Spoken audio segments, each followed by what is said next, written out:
Hey, what's up everybody, my name is Mike and this is Tech404. New year, new PC build. We're doing a Ryzen build today. As you can see, 35 tracks it took to create that intro, and it absolutely chewed through it while maintaining pretty damn good temps as well. So let's take a look at the components, and hopefully by the end of this video I might have inspired you to create your own. And for those of you that have actually been subscribed to the channel for a while and you're wondering what I did with my PC, well, we upgraded a few of the fans and we put in a new GTX 1050 Ti and gave it to my son as his first gaming PC. So, components.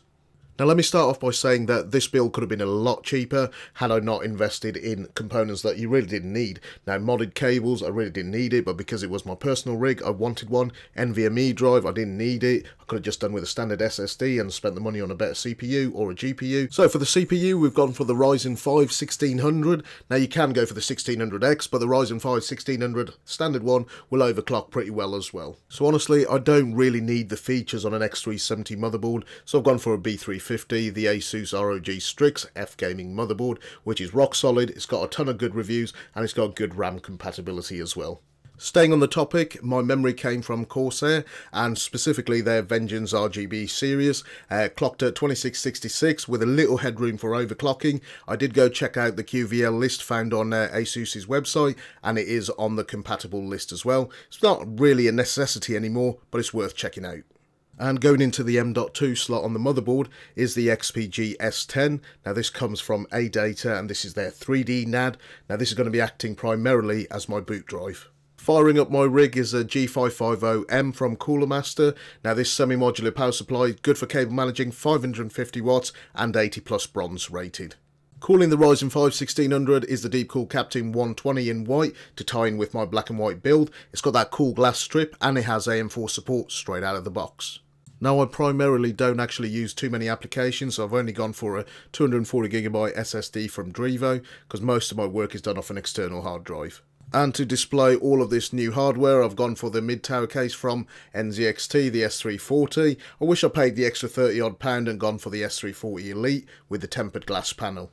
Now I wouldn't usually waste time on unboxing it. I'm not going to waste too much time, but I'll show you what you get with the Asus F gaming motherboard. Firstly, you get a bunch of stuff, and this is quite nice. Now what they actually include with this actual box is they include the cable tags, so this is really nice if you're a new PC builder. You also get a coaster to put your beverage down on those long gaming sessions, and if you're that way inclined, you can sticker all over your PC if you wish. This is by far the most important thing that I actually found, was the screw for the M.2 SSD, so that was nice and handy. You also get the instruction manual and you get a plan of the motherboard, so you know where all your headers are. You've got the driver CDs, but we're not going to use that. We're going to download them directly off Asus's website. Time for the CPU installation. So put your motherboard on top of the motherboard box. Go ahead and open your new Ryzen 5 CPU. You'll see the enclosed wreath cooler and it's got thermal paste. We're not going to be using that. Now go ahead and grab yourself a parts tray or a cup in my case, and what we're going to be doing is installing the CPU. Before we can do that, we're going to remove the two retention brackets that's located top and bottom of the AM4 CPU socket. So go ahead and use a Phillips head screwdriver and remove the two plastic retention brackets, and it will look something like this. At this stage, go ahead and lift up the thin retention arm and your CPU socket is ready to accept a new processor. So go ahead and get the box and crack out your new CPU. You'll see there's a gold triangle located on one of the corners. This has to be aligned to the triangle located on the CPU socket. This is clearly marked, so go ahead, and no force should be used at all during this process. If you align it perfectly, it'll just drop in just like that. So once you're happy with all of that and you know it's not moving around, you can go ahead now and lower the retention arm and your CPU is ready, fully installed. Now I thought I'd actually leave this bit in just for your amusement. Now, considering the number of boxes I open on a weekly basis, this is quite shockingly poor, so enjoy my humiliation at trying to open a pack of Corsair Vengeance RAM. So yeah, this is starting to look a bit embarrassing, so here it is anyway. Here's the two sticks. Now go ahead and get your motherboard instruction manual, figure out the 2 DIMM configuration, which 2 slots. So there's 4 slots on the motherboard. Now I already know on an Asus motherboard, especially the ROG Strix, you use the 2nd and the 4th DIMM slot. So as you can see, I've already opened one. Only one side will open. The side on the left, as you can see, it will not open. So align the RAM module, push it firmly down. It's keyed, it will only go in one way. Push it firmly down and it will lock into place.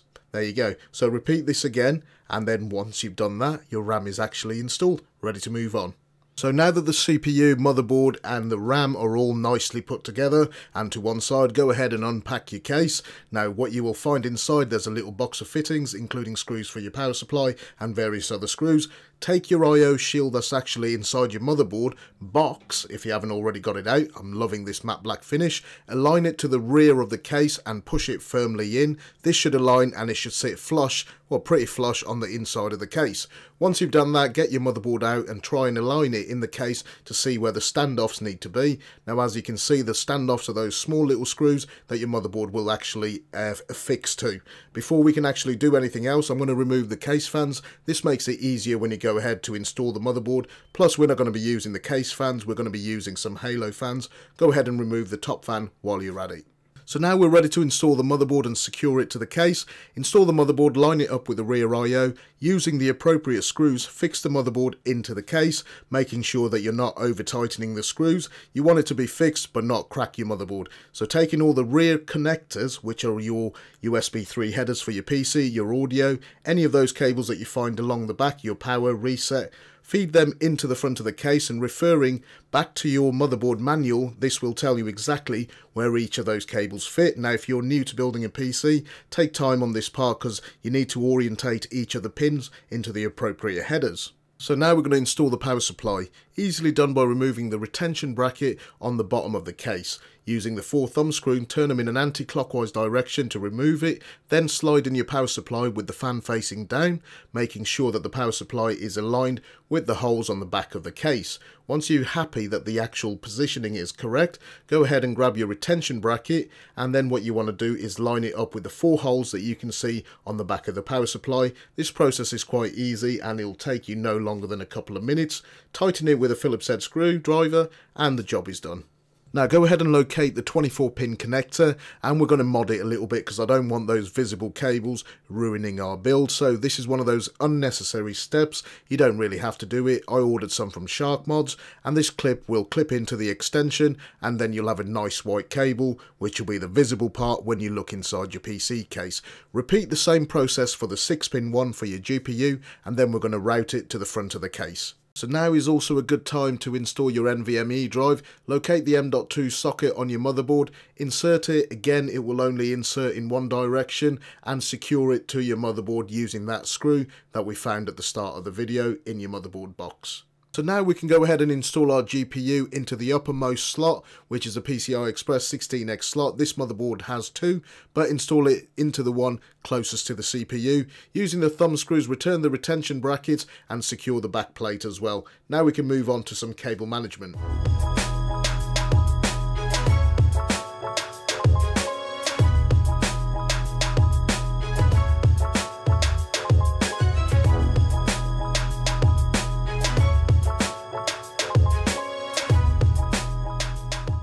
So the Deepcool Captain is an AIO that I could actually pick up on Amazon that had AM4 support straight out of the box. Everything you need to get this thing installed is there, and it takes about 20-25 minutes. I'll link a video in the description if you guys want to see exactly how to install this AIO. So now all that's left is for us to actually remove the SSD plate from the bottom of the case and find the screws to mount our SSD to the base plate. Now as you can see, there's 4 square bricks, almost, or holes if you will, and that will actually mount it back to the bottom of the case. Other than that, all we need to do is route some power for our SSD along with a SATA data cable, which we're going to do right now. Once you've got those 2 cables, manage your cable however way you want, attach the SSD back onto the actual mount on the bottom of the case and feed the data cable into the right angle SATA port on your motherboard. Job done.